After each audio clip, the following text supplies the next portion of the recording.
Dieu, c'est un Dieu de principe. Le chrétien qui ne prend pas la décision de se discipliner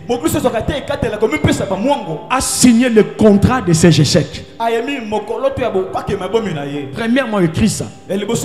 Si je ne prends pas la décision de me discipliner, je signe moi-même le contrat de mes échecs. Le contrat de mes faillites. Le contrat des pleurs. Le contrat des humiliations. Le chrétien qui ne prend pas la décision de se discipliner. La discipline, c'est ça la force même de toute spiritualité. Je dis bien toute spiritualité. Sa force, c'est dans le respect des principes et des interdits.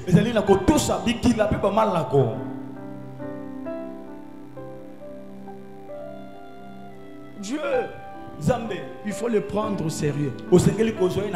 Dieu marche avec des chrétiens sérieux. Parce que le culte, c'est ta vie. Église. J'ai aimé ce que ma fille disait ici, merveille. Si je n'avais pas connu le Dieu de Massiala 7, je ne sais pas si je serais encore en vie. Oui, c'est ici que Dieu te donne la force de foncer vers ta destinée. C'est ici.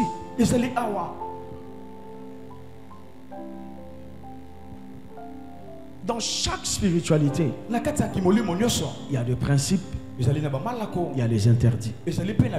Et parmi les principes de bénédiction, il y a l'obéissance à la parole de l'homme de Dieu.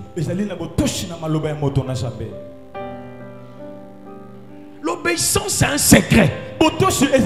C'est une puissance. Et la Bible dit, l'obéissance vaut mieux que le sacrifice.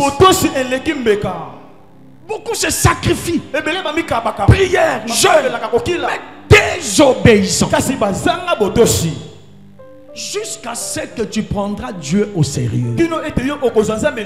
Peuple de Massiala, Dieu c'est plus que ton chef. Dieu c'est plus que ton patron. Dieu c'est plus que le président de cette nation. Jusqu'à ce que tu le comprendras, tu le verras dans ta vie. Le culte ne se prépare pas le matin. Les enfants de ce siècle sont plus avisés que vous. Mais pourquoi les chrétiens croupissent dans la misère? Pourquoi les chrétiens sont dans les à peu près? Lui-même, le Seigneur a répondu à cette question. Il dit les enfants de ce siècle sont plus avisés que les enfants de la lumière. 12 heures en tremblant même. J'ai déjà eu à prier pour certaines personnes d'entre vous ici. Ils se sont retrouvés sur le féticheur.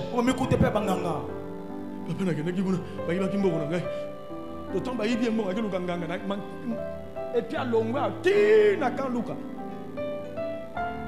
obéissez à la voix de Dieu. Je parle à quelqu'un là. Cesse de venir dans sa maison en retard. Deuxièmement, écrit ceci. Celui qui néglige la spiritualité et qui s'accroche à la chair sera un très mauvais service. La spiritualité, ce n'est pas ce que les gens disent là. Un chrétien qui prie beaucoup, qui n'obéit à rien. L'homme spirituel est obéissant à la voix de Dieu. La voix de Dieu est irrévocable, indiscutable. Quand Dieu dit 8 heures, jusqu'à ce que ta vie chrétienne deviendra comme ça. Celui qui néglige la spiritualité et qui s'accroche à la chair sera un très mauvais service. Ne l'oublie jamais. La réalité spirituelle est plus que concrète. que la réalité matérielle. Plus que concrète. La maman témoignait ici. Il y avait un esprit de mort dans la vie de sa fille. Mais comme elle a eu le réflexe de passer d'abord dans la maison de Dieu, les enfants ont prié. Ils ont chassé l'esprit de mort. C'est ça la vraie réalité. Qu'est-ce que le médecin allait voir? Rien. Parce que la chose était déjà détruite. L'esprit de mort, si l'esprit de mort n'était pas chassé, il peut prendre la forme des maladies dans le corps. On commence à administrer des médicaments qui vont causer encore des maladies et t'amener à la mort. Parce que l'ennemi prend des formes même dans le corps. L'ennemi peut même envoûter les microscopes, même les scanners. Surtout quand tu rencontres un agent physique du diable, la communication se passe. Il te bombarde des choses. Et ça sera la fin. Mais la vraie réalité, ce n'est pas la réalité matérielle. Les scanners, ce sont des réalités matérielles. Mais la vraie réalité spirituelle, il ne pouvait rien voir. Parce que le Dieu de tous les esprits était descendu. Il s'est occupé de la situation. Il a tout rasé. Et matériellement, vous ne verrez rien. Alléluia. Amen. Ne l'oublie jamais. La réalité spirituelle est plus que concrète que la réalité matérielle. Dans ce monde, c'est le spirituel qui a la suprématie sur les matériels. C'est le spirituel, ce n'est pas les matériels, ce n'est pas le physique. Lisons Luc 4, verset 1. Discipline-toi s'il te plaît.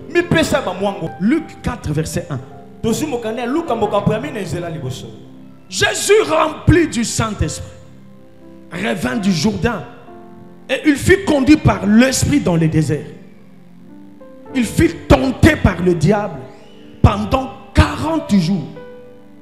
Il ne mangea rien durant ces jours-là.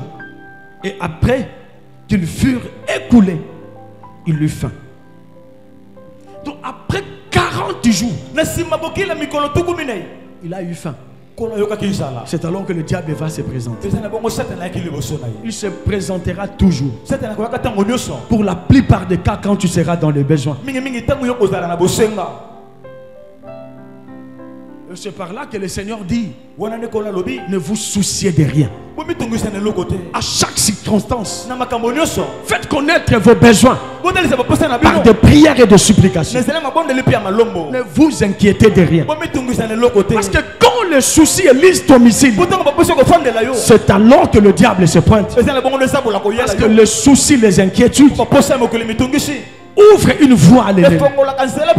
Et le diable a entendu que le Seigneur ait faim. Et il va se présenter. Mais l'homme qui avait faim, n'est-ce pas que c'est l'homme qui venait de faire 40 jours à sec, sans manger ni boire, 40 jours. Mais la question qu'on doit se poser, pourquoi le diable n'a pas eu peur de celui-là? Il était déjà arrivé de jeûner même pendant 10 jours à sec, 5 jours à sec.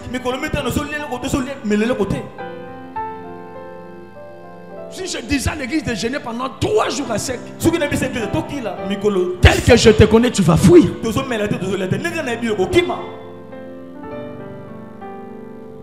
Mais le Seigneur venait de faire 40 jours à sec.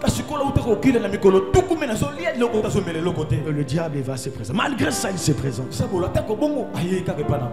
Verset 5. Le diable, l'ayant élevé, lui montra un instant, en un instant, tout le royaume de la terre. Alléluia. Amen. L'ayant élevé. Donc il l'a soulevé. Qu'est-ce que le diable soulève ici? C'est la chair ou l'esprit? Réponds-moi. Il avait soulevé Christ, chair, C'était la tombe de Christ Zoto. Christ esprit. Topé Christ molimo. C'était quel Christ? Et c'est là que Christ ni no ça dans la tombe là qui le colo. Cher. Christ Zoto ou esprit? To Christ molimo. Pardon? Cher. Parce que notre combat c'est un combat charnel selon toi. Bituma na biso bituma nzoto. Ça dit quand Christ se battait avec le diable ici, c'était un combat charnel. Il faisait le karaté, selon toi, ou bien le judo. Il a soulevé l'esprit Christ. C'était la tombe là qui n'est Christ. Il a pris. Il a soulevé. Le diable qui soulève le Seigneur. Alors que la Bible dit, en lui, il y a un éternel poids de gloire. Éternel poids de gloire. Ça dit que le Seigneur pèse. Et ici, le diable le prend et le soulève. Il lui montre la gloire dans une dimension très élevée. La gloire présente, la gloire à venir. Là, tu regardes. Si tu te prosternes, je te donne tout ça. Mais pourquoi le Seigneur s'est laissé que le diable le soulève? Mais pourquoi? Parce que celui qui le soulève là, c'est lui-même qui l'a créé. Le diable existe parce que le Seigneur l'avait voulu. C'est lui qui l'avait précipité sur la terre. Mais arrivé sur la terre, il laisse le diable le soulever. Il voulait faire passer un message à son église. Ce message-là, c'était pas pour lui, c'était pour toi. Il voulait te dire, si moi le bois vert, l'ennemi peut me soulever, et toi le bois sec. Si moi la manifestation de la gloire dont tu me montrais là, la gloire qu'il me montrait, c'est moi la gloire. Mais je lui ai quand même laissé me montrer. Il voulait faire passer un message à son église. C'est-à-dire que même quand tu prieras, même quand tu jeûneras, le diable viendra. Quelle que soit la dimension de ta spiritualité, il peut même te prendre et te soulever si tu ouvres la voie. C'est le message qu'il voulait faire passer à son église. Le chrétien qui ne prend pas au sérieux sa spiritualité. Souviens-toi de mon introduction. Tu as signé le contrat de tes échecs. Toi-même. Est-ce que moi je parle à quelqu'un là? Beaucoup de choses que le Seigneur a fait dans la Bible. Non, ce n'était pas pour lui. Souvenez-vous quand il était devant la tombe de Lazare. Il a prié. Mais il a dit, je ne le fais pas pour moi. Je le fais pour leur incrédulité. Même quand il pleurait devant la tombe, c'était pour vous, c'était pas pour lui. C'était pour nous. Je te dis ici, même quand il a laissé la place à ces messieurs l'Africain de venir porter la croix avec lui, c'était pour l'église. Pour te dire que toi seul tu ne sauras pas. Moi j'avais eu besoin de quelqu'un, toi aussi tu auras besoin de quelqu'un. Alléluia. Amen. Quand il dormait dans la barque, il voulait faire passer le message. Parce que la Bible dit, celui qui veille sur Israël ne somnole ni ne dort. Qui veille sur Israël? C'est qui? C'est qui? Qui veille sur Israël? Mais c'est la même personne qui dormait sur la barque. N'est-ce pas que Christ était Dieu rendu manifeste? N'est-ce pas? N'est-ce pas, Église? Mais comment il pouvait dormir alors que devant le peuple il y avait une situation terrible? Les esprits des hommes se soulevaient, mais lui dormait. C'était pour passer un message. Quelle que soit la situation, je ne dors jamais. Parce que ces jours-là même, il ne dormait pas. Il était au contrôle de la situation. Il était au contrôle. Mais c'était pour leur faire passer un message. Si lui s'est laissé soulevé par l'ennemi, le diable peut le faire dans la vie de celui qui néglige sa spiritualité. Le chrétien qui vient dans la maison de Dieu, mais qui n'abandonne jamais le péché, qui vient dans la maison de Dieu, qui n'obéit jamais à aucun principe, le diable peut te soulever. Alléluia. Amen. Retiens-le très bien, ne l'oublie jamais.